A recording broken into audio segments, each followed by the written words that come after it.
Hello. Welcome to another episode of the Repro Film Podcast. As always, I'm your host, Asha Dahya. Thrilled to be bringing you another interview with a super talented filmmaker. And as this episode is released on November 1st, I am in the final 8-day stretch of a Kickstarter campaign where I'm raising money for post-production and animation on my short documentary called Someone You Know. It profiles the stories of 3 women who had abortions later in their pregnancies and the barriers they faced along the way. So on a personal note, as a fellow filmmaker, these podcast interviews for me are as much about trying to get advice and hear the process of other filmmakers as they are about sharing important and impactful stories with our audience. So now that I have that out of the way, this month's theme is male allyship, and our featured short film is Sweet Potatoes by Rommel Villa, a filmmaker originally from Bolivia, now based in Los Angeles. I was so blown away watching this film and learning about the story of Luis Miramontes. This is a story that the world needs to know more about, especially when it comes to reproductive healthcare. Luis is a scientist in 1950s Mexico who works part-time in a lab on a potentially world-changing project. He's trying to synthesize the hormone that will prevent conception. He's using material from Mexican sweet potatoes, the medicinal plant barbasco, a wild yam indigenous to the region, to generate the hormone. But the experiment keeps failing. But Luis faces potential conflict and tension about his work. His best friend is an influential priest in a local church and, of course, is against the idea of birth control altogether.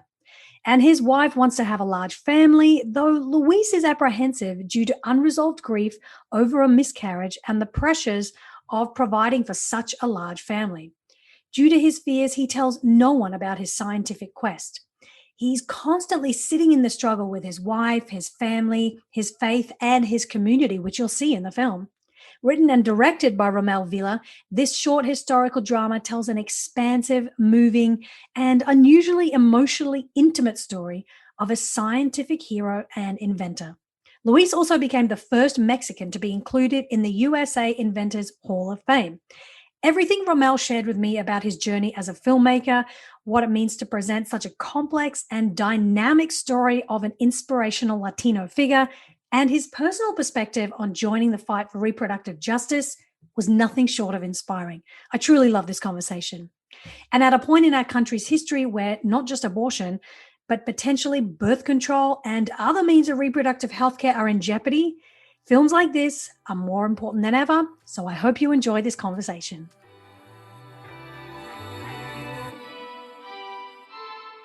Rommel, thank you so much for joining me today, and I'm really thrilled to be talking with you about your filmmaking journey and Sweet Potatoes.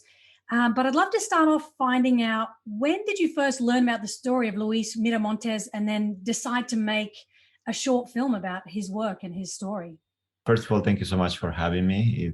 It's an honor to be here and to get to talk to you, Asha. The first time I learned about Luis Miramontes' story was by Googling it, actually. And I remember that what I had Googled was like Latinx figures that have revolutionized their work, the world with their work, basically, I just wanted to know, coming into the US 6 years ago from Bolivia was a little bit of a cultural shock for me. After going through, the stereotypes as a Bolivian, as a Latino and South American coming to the US, it was eye-opening to me because I was like, wow, many people just label me as the drug person or like the uneducated person. My Uber driver asked me if I had Coke in my backpack. Your Uber driver asked you for drugs? That was actually my welcome to America in a way. Wow. Like I arrived to the airport, I got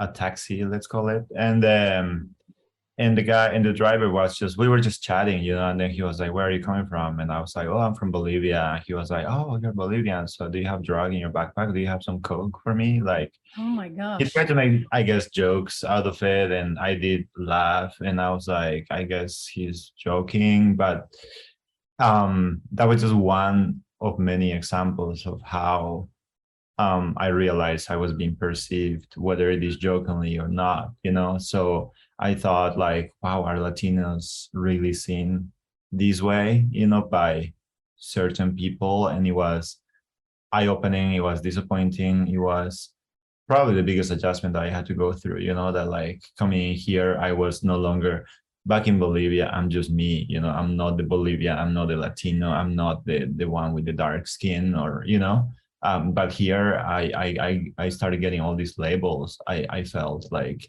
where I was being told like you belong here or to this box and these are the stereotypes that fit you, or like, oh, you're doing your master's. Oh, that's impressive. Or someone like you just, like you get all things. So I don't know. I got into like a little bit of a crisis, identity crisis, just wondering like, am I supposed to fit in and act this way that people expect me to, or that they believe I should act, based on the stereotypes.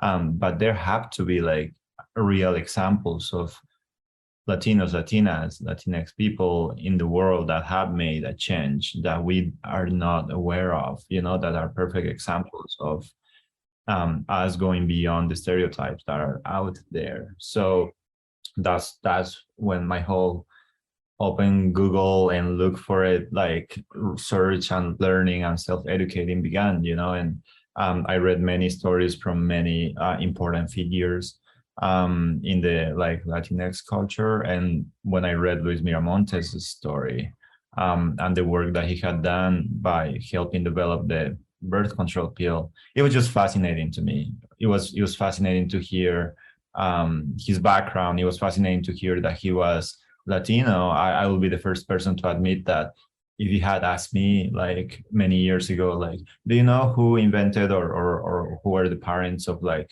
the birth control pill? I will from all over the world except like a Latino country, probably because of my own self like beliefs also and lack of education, so it was like amazing to learn and hear that someone humble, someone like this Mexican scientist was the one who revolutionized the world that we live in now, basically. So I was fascinated by his work, his life story as like a person, as a family man, and like his family itself, and just the unfairness that he had to go through because of his invention.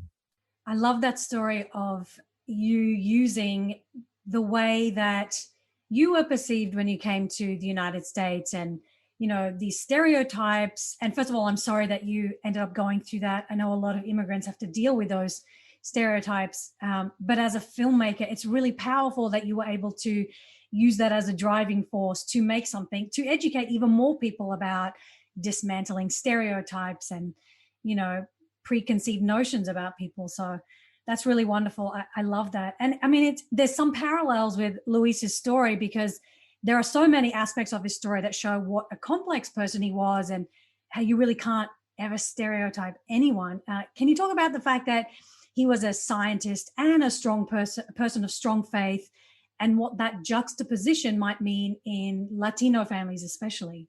That's actually another aspect that I strongly connected with because my undergrad, which I did back in Bolivia, is in systems engineering, and I did an MFA in filmmaking. So engineering and filmmaking, it goes hand in hand. I know. I mean, it's interesting because like I love science, I love technology, I'm fascinated by it. And I feel like I also was raised under like in a Catholic household and country, like mainly, like mostly Catholic, yeah, and religious. So I must say that my experience growing up as Catholic Christian back in Bolivia is different from what a lot of people have experienced here in the US, for example.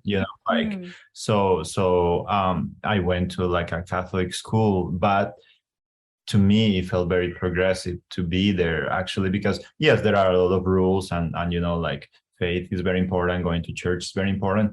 But I also like at that school, I learned about birth control a lot. Wow. I mean, that's pretty revolutionary for a Catholic school. And yeah, that's really fascinating. Over here. I think Yes. Yeah, you're I right. think over there it was, to me, it was normal. It was, I mean, of course it's like Amazing. uncomfortable, a little bit like shocking to be like, okay, I'm 13, 14, and I'm learning about these things that I kind of want to learn, but also like I feel uncomfortable, like listening. So I'm making jokes about it, So I went to fairs where they gave away like condoms and things like that. There are still a lot of like taboos for sure, but like in Right. terms of education and I studied in a Catholic school, that was in a way part of my experience. It was not only the love and respect for God and the religion, but also like the learning that came from it. Like that felt, as I said, very progressive. So I never saw like as faith and science, or like science and religion being like opposite, or like Mm. always like crashing. I mean, I understand, and when you read history, when you read like the news or whatever, there's a lot of clashing between them too. But Yeah. for me, because of my experience, I was like, well, I'm going to this school and I'm growing up in this household, where it's where we have this big spirituality, but also like I'm learning a lot about math, physics, and chemistry that I love. And in this school, I'm learning about science as well, and like when I went to like the university and studied systems engineering, I was also like on weekends working at church, as a catechist, Mm. like working with kids and teenagers, like teaching them a little bit about religion and going on mission trips. So I was able to do both at the same time. And that's in a way kind of like, I guess, similar to Luis Miramontes's experience, because he was born in a very traditional town in Mexico, very humble. And they, they didn't have enough money to live, to get food growing up. But what they always had was their spirituality and their religion, and like the fact that it was so important to sit around the table and pray before eating, and like go to church every week. I remember by talking to Luis's family, they told me that his wife was the number one advocate for like going to church every Sunday, wearing their very best clothes, just to thank Mm. God for all the blessings, and always supporting and respecting Luis's work, like going on and working at church. So I feel like for like Latin households, the experience is just different, like the Yeah. experience like merging like science and religion can be not, it's not always like contradicting, it can be complementary. So of course I can only speak for my experience, but I know that there were a lot of those aspects that were similar in Luis Miramontes' story. It was like after he did his work that things became convoluted, once, let's say, society or the system became involved in this, that he was put labels on, or like forced to pick sides. Yeah. It's such a powerful way of busting through those labels, like you said, that and stereotypes, that people normally think of. And also an organization that I really love to follow, Catholics for Choice. They're based here in the US. A lot of the data that they share is that a majority of Catholic people, so not necessarily the church leaders or the people who are putting out the rules, but Catholic people believe in birth control and use it. And so it's almost like Luis's story and the way you grew up is reflective of probably a lot of Catholic people, more so than we're led to believe. So I think that's really powerful that you're sharing this and showing this on film too. Like you mentioned earlier, the story for how Luis developed a scientific formula for birth control using sweet potatoes, an element from the sweet potato vegetable, isn't as widely known as it should be. And I loved learning about this story. I had no idea. And I'm someone who, I do a lot in the reproductive freedom and healthcare world and a lot of advocacy. And this story needs to be shared far and wide. And so I'm so thankful that you made this film. And why do you as a filmmaker feel more people should know about the work he did, especially now, the time that we're living in, the green wave that's happening across Latin America, Roe v. Wade being overturned in the US. Why do you feel it's important that more people should know his story? Just to clarify, I know that is a funny joke because some of my friends have like actually asked me, so if I make like sweet potatoes tea, does that mean that becomes like like birth control or something. And I know they tell me jokingly, but I actually think like, okay, that's a good question to ask, because I think it's funny, like there's a lot of chemistry behind it. And actually the plant, that the Mexican plant is called Barbasco. That's the plant that they were testing with. And it's called, or is also known as, the Mexican sweet potato, but you actually wouldn't eat it. You would use it for medicine, like just for medical purposes. It's just because the look and the properties are similar to the sweet potatoes that we know, that like worldwide, because of like all scientists, they would be like, oh, okay, so we need Barbasco, but it's easier to remember the Mexican sweet potato than the Barbasco plant, that can be like hard to remember, but it comes from earth. It's also a root, so it's like there are a lot of similarities with sweet potatoes, of course. And like I loved reading about like the name, and like it's just a fun name to hear, like sweet potatoes. I never heard like a film being called like that, but also see that he had a farm, and he grew sweet potatoes too, and like the sweet potatoes just like representing the family where he was raised, but also the science, like it was a fun play of words, I thought. And when it comes to the importance of the story, I don't know where to even begin. I think like it feels like we live in a progressive world in a way, like at least comparing it to like how things were 70 years ago, let's say, it kind of feels that way. But at the same time, when you look at the news, when you learn about these new turns or overturns or decisions, there is a lot of sense of disappointment, I feel, with like how difficult up until now it is to respect life as it is.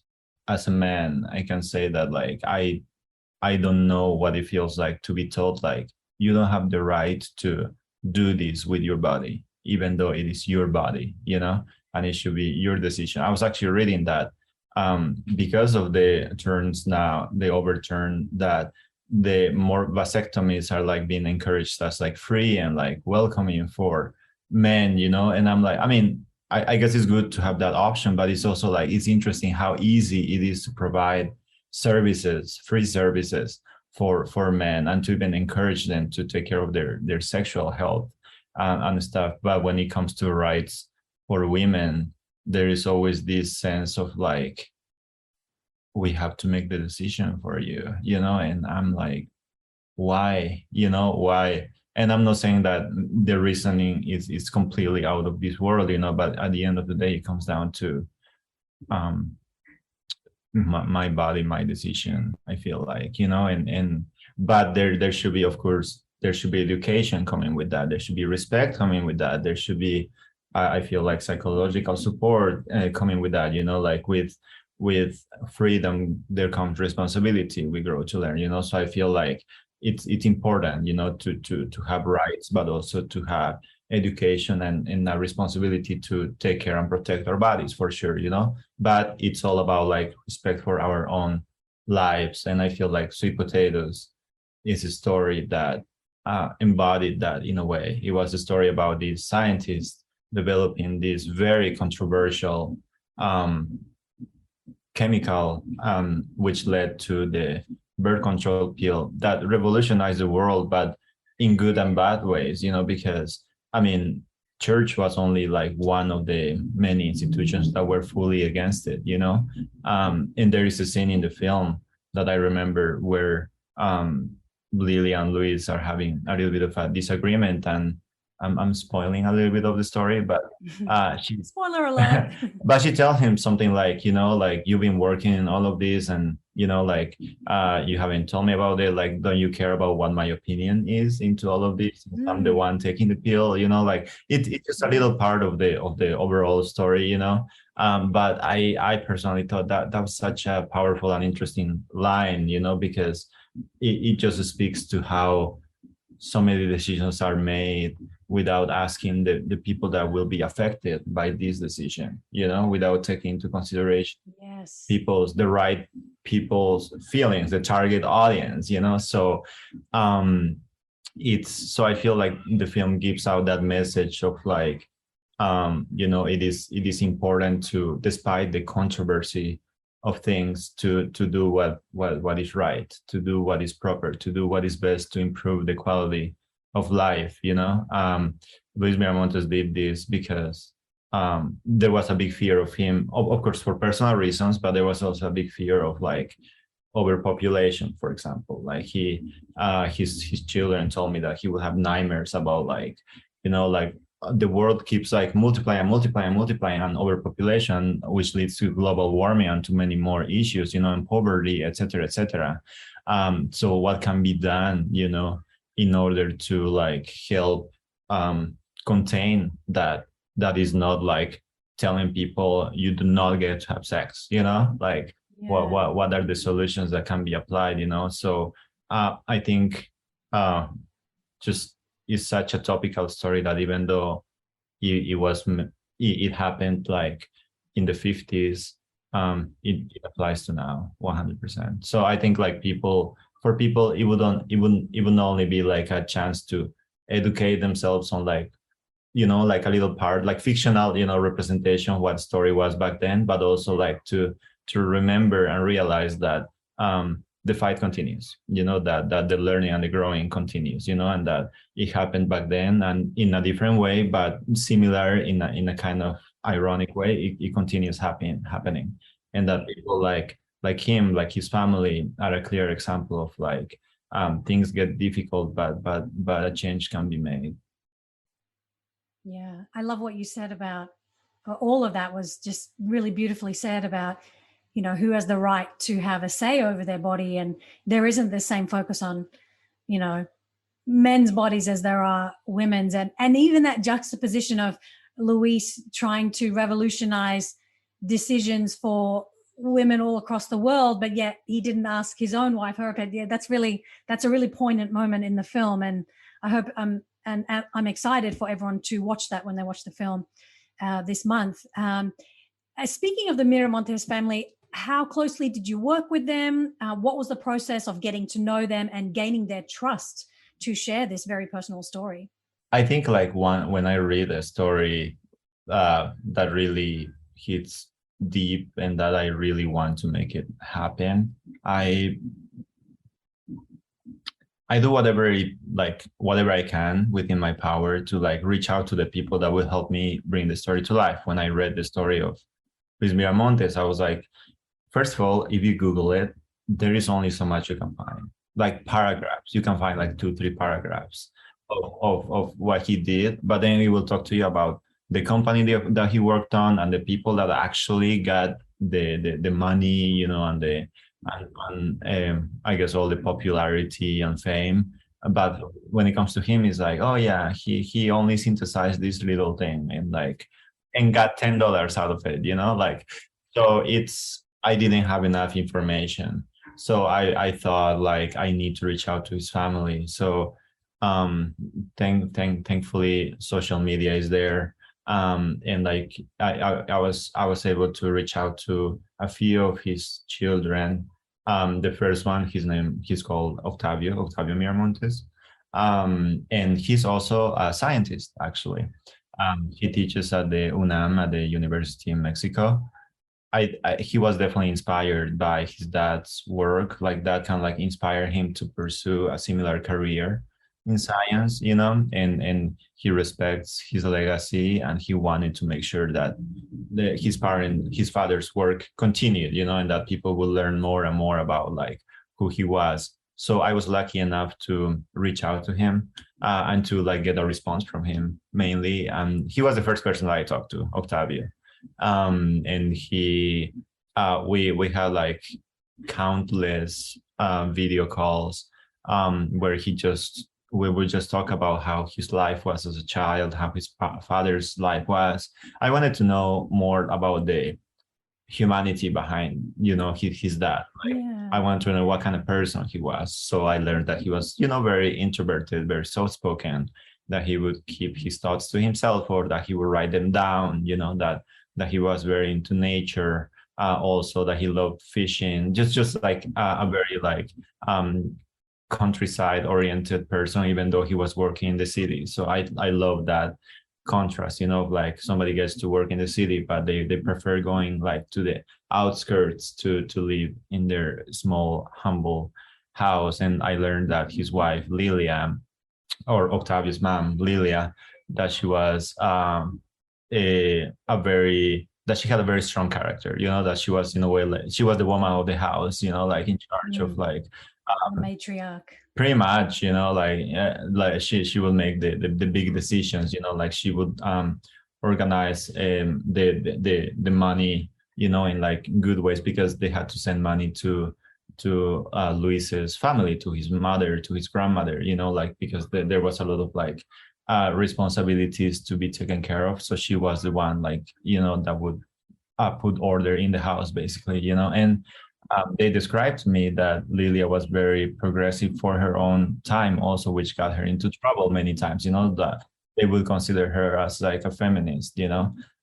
because she was not like the typical woman who would just like focus back then on only like, let's say, cooking and cleaning and not having a voice. That she was like, that she raised her kids to being equal in a way, And they had 10 kids. Is that right? Because they wanted to, because they wanted to. And like Lilia wanted, she was like very open with Luis about like, she wanted to have many kids, she wanted to have that big family and follow the tradition from her mom and her grandmother, like, and it became like, it was a mutual decision, of course, but I think you can be progressive and also decide to have as many kids as you want, also as well as deciding not to have any, so it all comes down to who the decision is coming from. So they wanted that, and they were able to get it. So, and I was able to learn about it through his kids. After I met Octavio, I met his other like two kids, who I think, like, once you get a trust from one of them, and they realize that you are not crazy, and that you actually had good intentions, which I wanted nothing to, make this like an honorable thing for the family, to pay like an homage to this scientist. And then I was able to talk to more people in the family who told me even more interesting stories about them, so the story would be nothing without all their help, so the Miramontes family, they deserve a lot of recognition because of this film. And are Luis and Lilia still alive? Unfortunately, no. They both have passed. Luis Miramontes, he passed in 2004, I believe, and Lilia a few years after. But the kids, the children are still around. And what has been the reaction from the family to the film? Have they seen it? What kind of feedback did they give you? It's funny because like the first time that they saw it, honestly, that was the biggest nerves that I had, like showing it to them. I mean, screening your film for the first time can be nerve-wracking. It can be like, oh my gosh, I don't want to watch it because then I remember all the mistakes or what I wish we had shot, or the performance is not that good here. I don't know.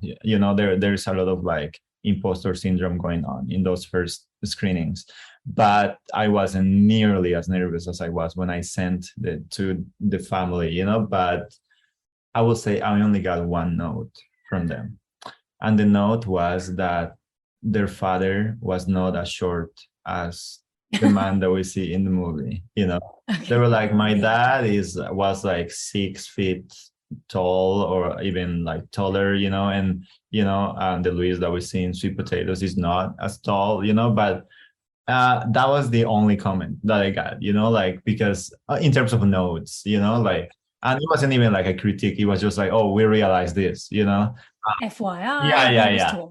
So if you make the feature, just know that this. But they liked it. I mean, they really enjoyed it. They were happy with it. Their reactions were nothing but positive. Like, they understand that this is, like, that is not a documentary or a biography, that this is like a fictional representation, like based in real life events, but it's not like, to the T following what had happened. It's just dramatized. So they realize that, and they know that. So they feel very grateful that we were able to make it happen, and they are happy with it, because I've seen them like sharing it on social media and stuff. That meant a lot to me, just to see that they feel good about it. Oh, that's lovely. That's really beautiful. I love that they are getting to see their family story shared far and wide with the world through your work. And I'm going to ask you about the potential feature in a minute, but this month at Repro Film, our theme is all about allyship and male allyship, specifically in the conversation around reproductive freedom and justice and rights. And, like I mentioned before, Roe v. Wade has been overturned. And in that decision, in the Dobbs case earlier this year, one of the justices had hinted at, they may potentially look at overturning the case that legalized birth control, the right to privacy for taking birth control.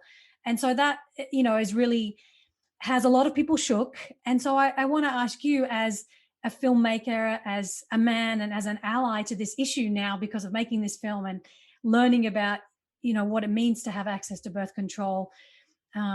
What does it mean to be a man and a filmmaker creating conversations like this on film, and how important is it to you? Well, first of all, it's so disappointing to hear these considerations or like decisions, or like even conversations, like that are happening. It's if there's anything that I learned as a filmmaker, it is that all the disappointment that we get, all the struggles that we get, all the unfairness that we see in the world, it's somebody told me, I think like a faculty, a mentor of mine, he said, like, you have to learn to channel that negative energy and just like make it into fuel to like make even more poignant stories. And like it's important to speak up, when you see something unfair, because we get angry, you get disappointed.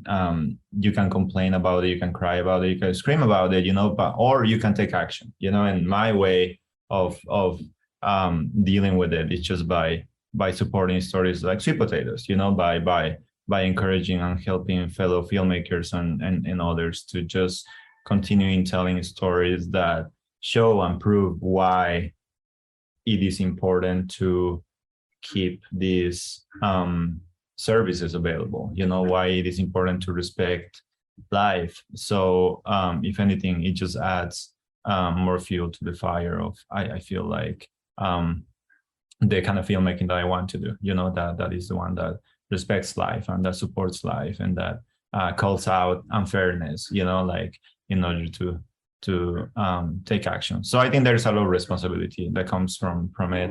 I feel like it's also very important to stay educated, very well educated. You'll be surprised by like the amount of people that I met myself, talking, my family and friends back home in Bolivia,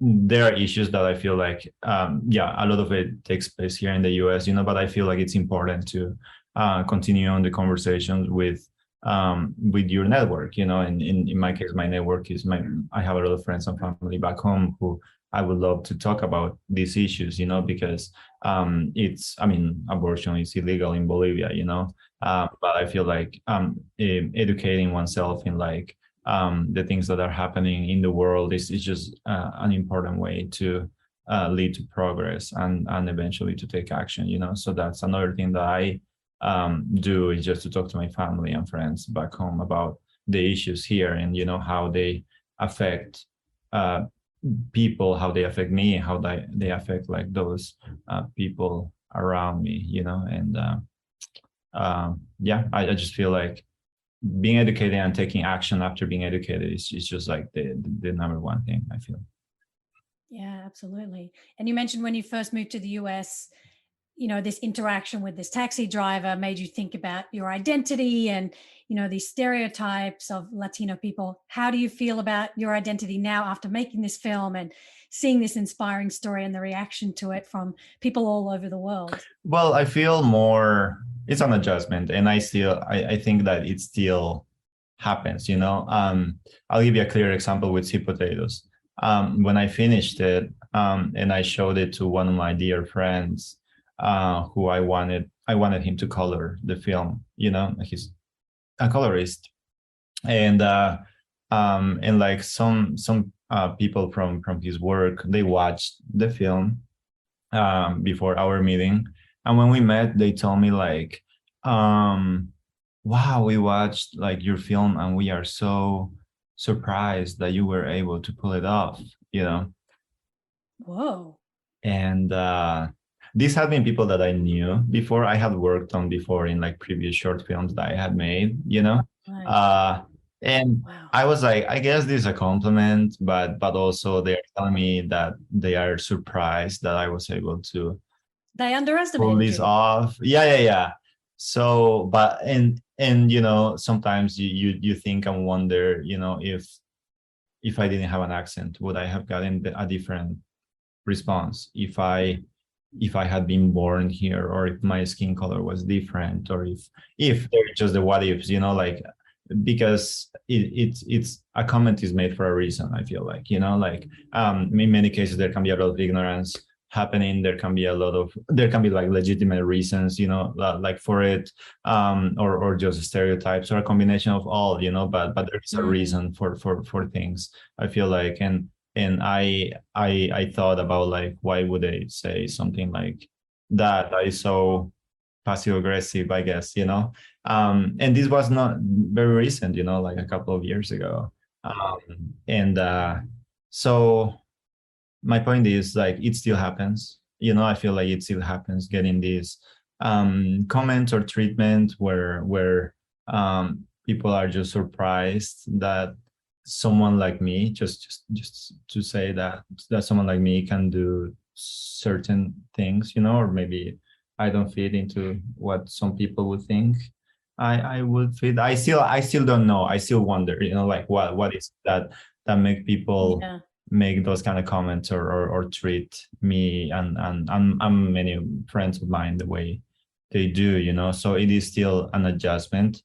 But with the more work I do, and the more screenings I've had with my projects, and especially with sweet potatoes, the more confident I have felt about my skills as a filmmaker, as a storyteller, and like, I would say that I care a little less about what people will have to say about me in terms of negative comments, mainly, and I focus more on the work that I want to do, so I feel more comfortable with who I am, where I'm at, and I'm just aware, I think it's important to be self-aware that not everything in life is going to be like beautiful and perfect, and that there's always like malicious people, or like, or naive people that just lack knowledge and education of where somebody comes from, that when I get comments like, oh, so you do have internet in Bolivia,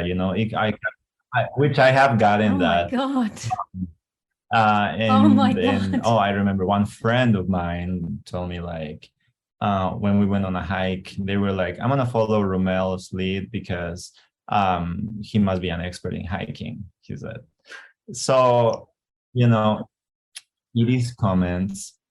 I realize people just don't, I don't think they mean it maliciously, like, I don't. So it would be unfair of me to like hate them because of it, but those comments are just not appropriate. And that's why I keep like bringing up the word education, because I feel like it is so important to be educated in, like, in, I don't know, if my friend is coming from this other country, maybe I can learn a little more about the culture, the different cultures there.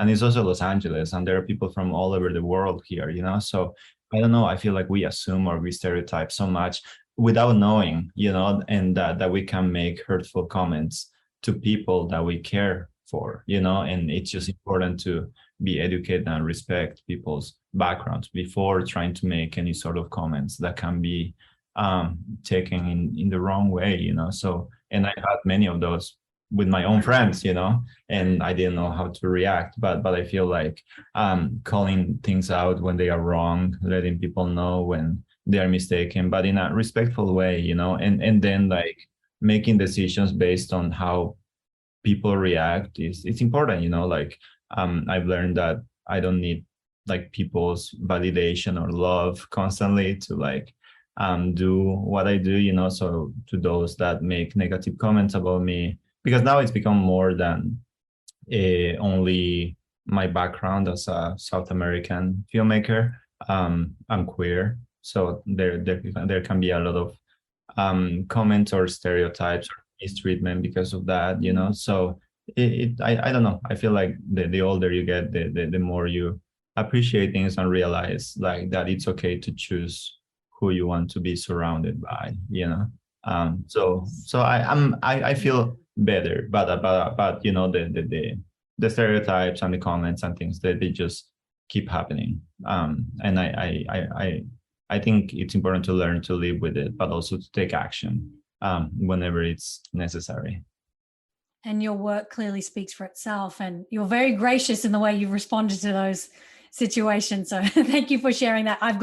Maybe I should take some of that on board for myself and channel Rommel when I think of these situations. So, well, I mean, just to be fair, I think like it's obviously I'm saying this like, but looking back at situations that happened like years ago, so in the moment, I'm sure that I can be very expressive, like I've actually been told that I can be a very stoic person when talking, but also that when it comes to big reactions, that it's easy to tell in my face. So you will be able to see when I'm upset or disappointed or something, So I'm sure that my friends were able to see that I was looking at like, what did you just say? Kind of like, like, and then we would talk about it. That's why I think like it is important to let people know when they have been mistaken, but also I think it's just easier for me to remember that like, there is not always maliciousness going on, but instead of lack of knowledge or lack of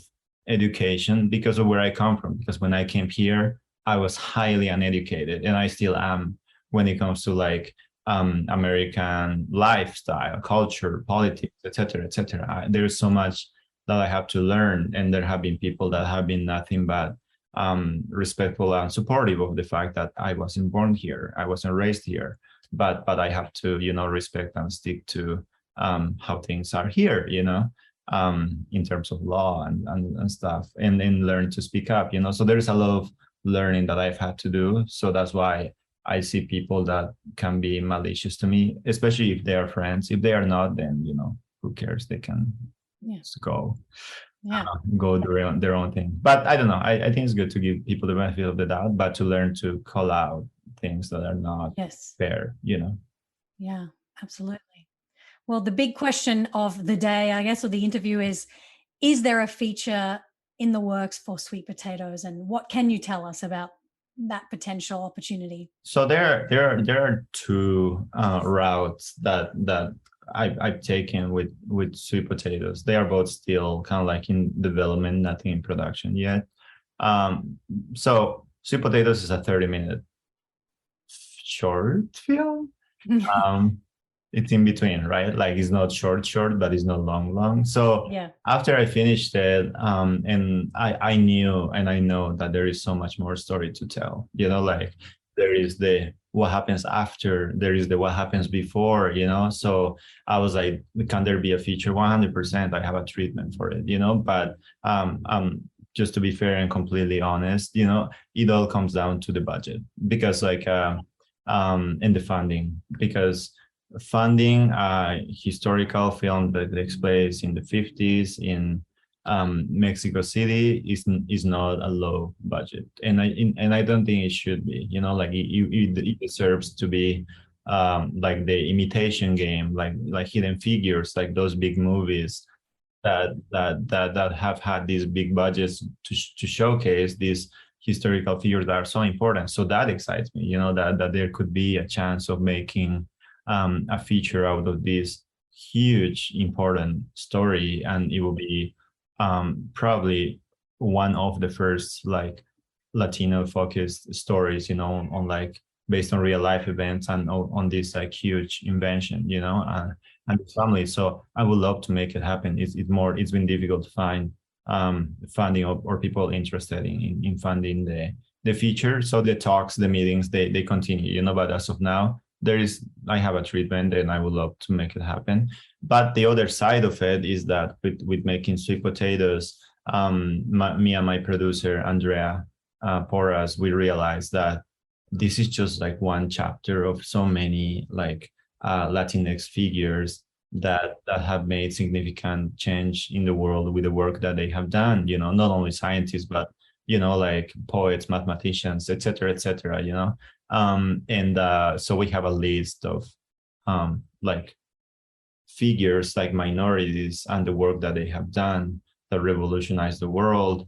And we have been developing like a series, like an episodic of like these important historical figures that have made like a difference in the world, So we thought like it would be amazing to, in each episode, to be able to see what different people have done in Latin America with their work, So there are ramifications to sweet potatoes. It's just nothing is set in stone yet, because nothing is in production yet, but we hope that it will happen. Yeah, well, as a fellow filmmaker and a producer who's currently doing a Kickstarter for my own short film, yeah, and trying to raise money, I completely empathize with that. But it's exciting to hear that there are potential opportunities, and I wish you the best of luck, and please keep us updated on what the next iteration. I hope both the feature film and the series both come about, and that you get in more than enough funding